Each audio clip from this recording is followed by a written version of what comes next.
Hey guys, it's your favorite gold miner, prospector, and geologist, Jeff Williams. I'm going to show you how you can find gold in rivers and creeks every time. So let's get into it.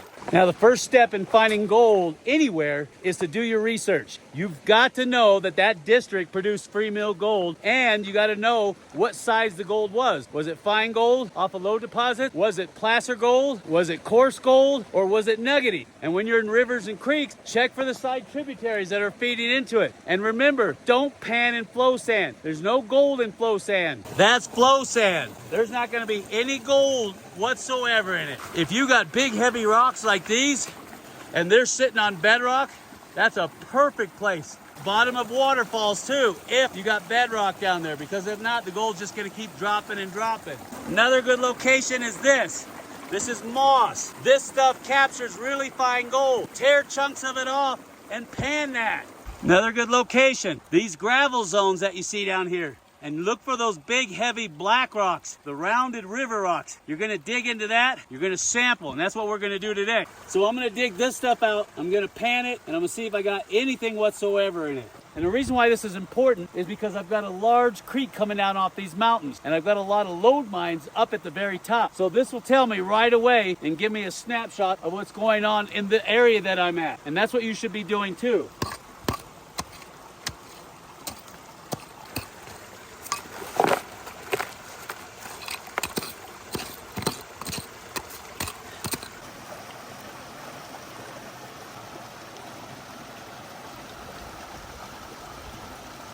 Remember, always bring a hand lamp. You want to inspect. You might be on the tail end of a placer deposit. Right there. There's actually two of them, but that's the one I'm interested in. It's a really, really tiny piece up at the top. It shows I've got a little bit of placer gold down here. Now I'm gonna take about 4 or 5 more samples, and that's what you should be doing too. These are perfect for gold if you've got a lot of volume of water blowing through it. The hydrodynamics is gonna move everything right in front. This is what was blowing through there, and it just stacked it up so nice and neat. And it took a lot of water pressure to move them. So this would be a good area for me to dig into and to sample. And that's what you should be doing too. If you've got these type of corrugated pipe that run under the street, go to the head of them and sample there. These are like mini sluice boxes, and they're gonna capture any gold at the first 3 feet. Now you guys already know the importance of waterfalls. I've done a million videos on that. There's mill foundations everywhere in this canyon, and that's a good thing, because that tells me they were milling a lot of gold ore. They produced 25 million ounces of gold up to today, and they're still mining to this day. Matter of fact, look at this.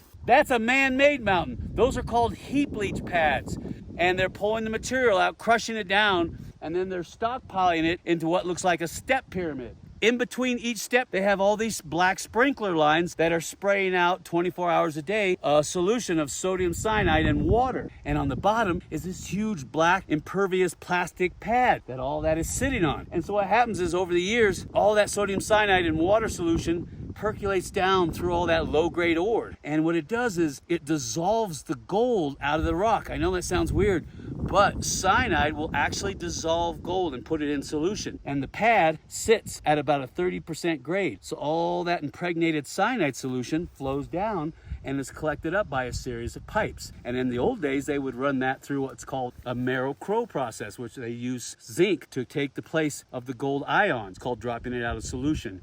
But in today's world, they use activated carbon. And in some mines today, they use what's called ion exchange resin. And I know it sounds complicated, but once you understand it, it's not.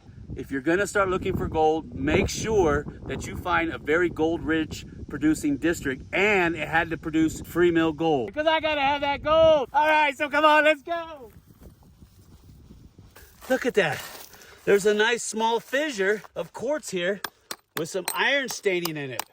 Now what you can do is you can gather up a lot of the soil that's around these veins. And what you're gonna do, collect it all up, classify it down, and then that'll tell you if there's any free mill gold that's weathering off of this vein. So what I'm gonna do is I'm gonna trench on the downward slope, because everything's flowing downhill, and we're gonna add it to our collection and see if there's anything in it. Look at that.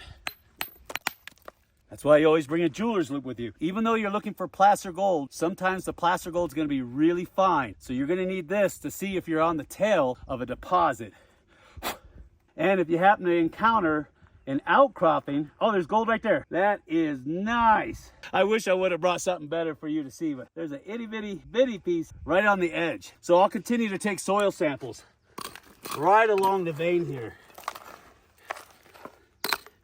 And that's what you should be doing too. Look at some of these road cuts that they just recently put in. I can't tell you how many times I've come out and they put in new power lines, or they have logging roads that go up into the hills and they accidentally cut into these quartz veins. They're not looking for gold. They're just there to do their job. This is where the topsoil was right here. And so when they put this road in, they took out what, maybe 3 feet of overburden? You would have never seen that on the surface. And you could see where they were digging the heck. They got potholes all over this mountain looking for just this thing right here. They just walked right over this thing. See where it's getting black and really deep red in this little pocket right here? You see that? Oh yeah. That's really good when you have really dark browns, dark reds, and blacks running through your material. That's a really good sign.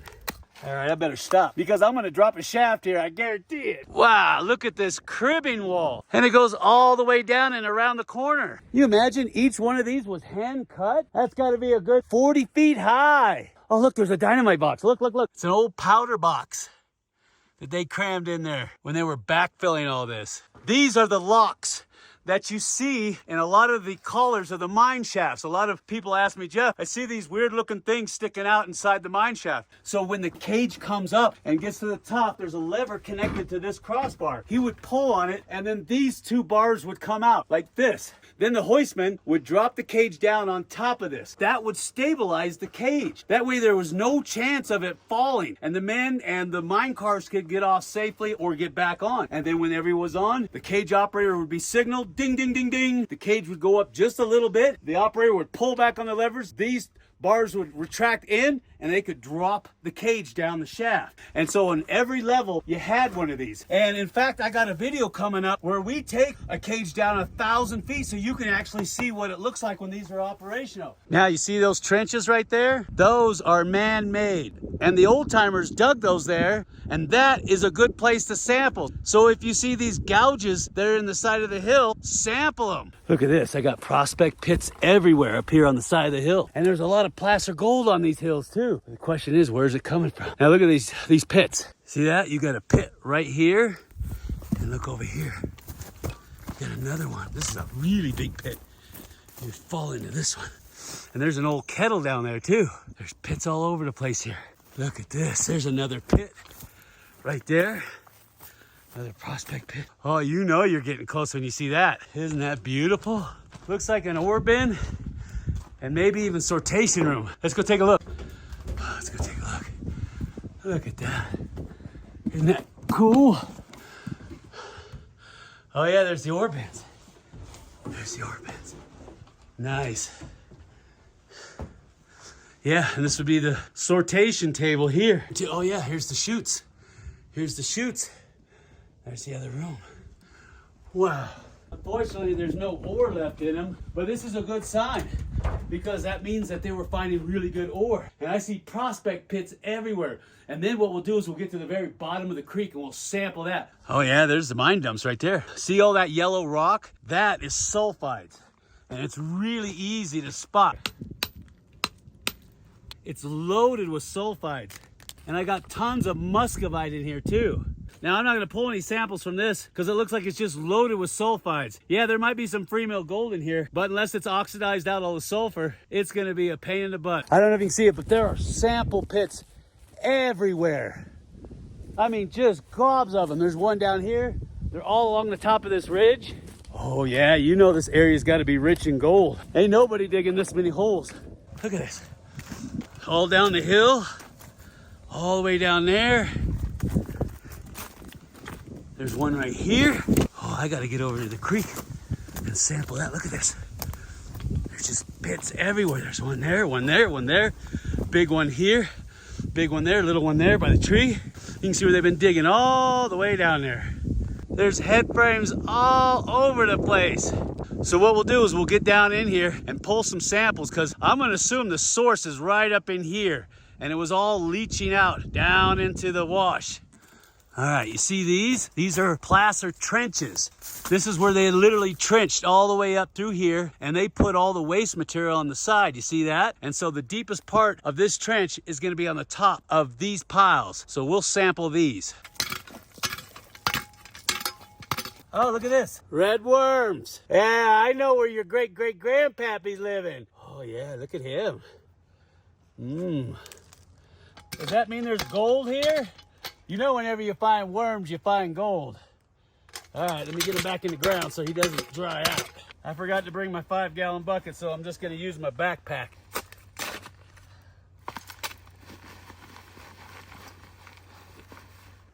Oh, I gotta be careful. That's gonna get heavy real fast.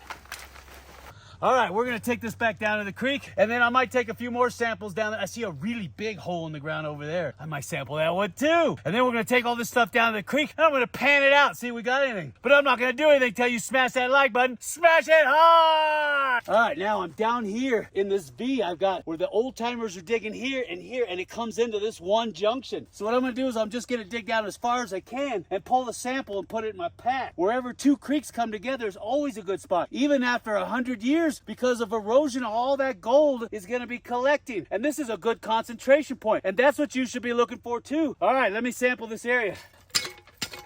We got all of our material. We got the placer from the top of the mountain, and we got the load from that beautiful quartz vein. What do you guys want to do first, huh? The placer or the load? Sorry, what? I want to do the placer. Come on. Make sure your gold pan's clean so you don't cross-contaminate. Yeah, I brought a classifier this time. If I get my zipper undone, PG, PG. All right, here we go. Man, that's a lot of dirt.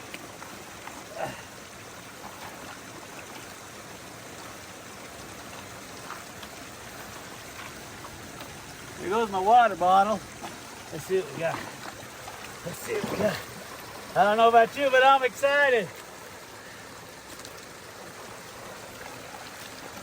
Classify.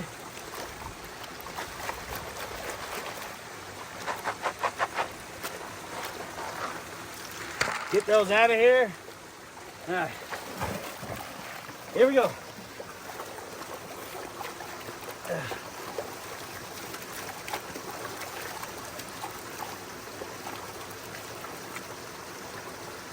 I think I just lost my rock pick hammer.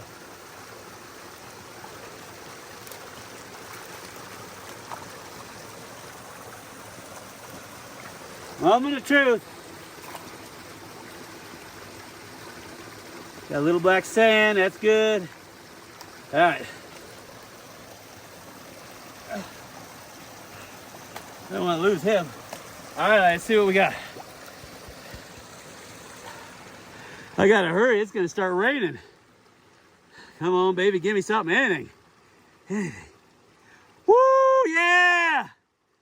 Look at that.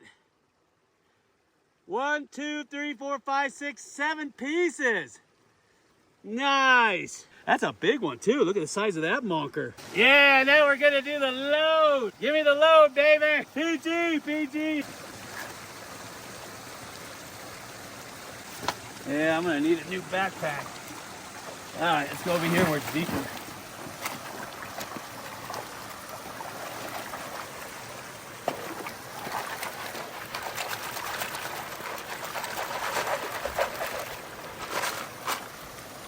I'll check him later, make sure there's no specimens.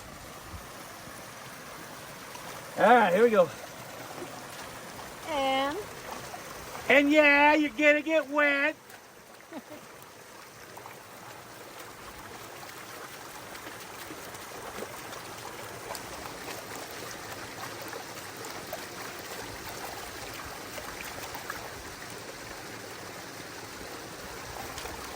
Feel like I'm going to the bathroom. Maybe I should.